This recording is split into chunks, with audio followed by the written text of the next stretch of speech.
এরা ছাত্রলীগ হয়ে লুকায় ছিল ভাই, সাদা বাংলায় এরা ছাত্রলীগ হয়ে এখানে সেখানে ছোট ছোট পদে লুকায় ছিল।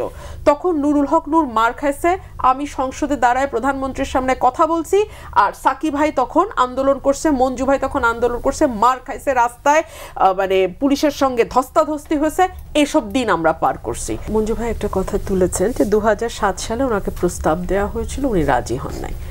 হ্যাঁ, খুব সত্য কথা, উনি রাজি হন নাই, কারণ উনি লম্বা সময় চেয়েছিলেন এবং এখন সম্ভবত উনি সেই লম্বা সময়ের আশ্বাস কোনো না কোনো জায়গা থেকে ওনাকে দেয়া হয়েছে, সে কারণেই উনি দায়িত্ব নিয়েছেন।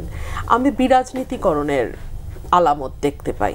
1/11-এর সময় যেরকম রাজনীতিবিদদের চরিত্র হনন হচ্ছিল, আমার ভাই নূর যেটা বললেন আমি শতভাগ একমত। আমি গত কয়েক মাস ধরে দেখতে পাচ্ছি আমরা যারা যখন এদের কারো, এরা ছাত্রলীগ হয়ে লুকায় ছিল ভাই, সাদা বাংলায় এরা ছাত্রলীগ হয়ে এখানে সেখানে ছোট ছোট পদে লুকায় ছিল।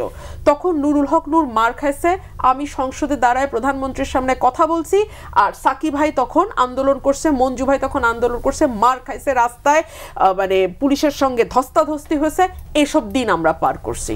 তো এখন তারা আমাদেরকে কথায় কথায় ভারতের দালাল, রয়ের এজেন্ট, নির্বাচন চায়। আচ্ছা দেখেন, আপনি একটা দেশে ডক্টর ইউনূস এবং তার কিছু পোষা স্টুডেন্ট বাদ দিলে প্রশাসন নির্বাচন চায়, রাজনৈতিক দলগুলো নির্বাচন চায়। আমি কনজারভেটিভলি বলছি 55টা, নূর ভাই বলেন 100টার মতো, মানে নিবন্ধিত অনিবন্ধিত সকল দল নির্বাচন চায়। সেনাবাহিনী নির্বাচন চায়, নির্বাচন চায় না শুধু এই সরকার, বিদেশিরাও 26%। এই যে আমাদের এই সরকার না খুব মানে উপরের জিনিসগুলো খুব ভালো দেখায়। আশিক চৌধুরীকে নিয়ে এসে একটা চমৎকার প্রেজেন্টেশন দিল এবং তারপরে দেখা গেল প্রথম আলো রিপোর্ট বলছে 26% বিনিয়োগ কমে গেছে গত বছর 9 মাসের সাথে এই বছর 9 মাস তুলনা করলে।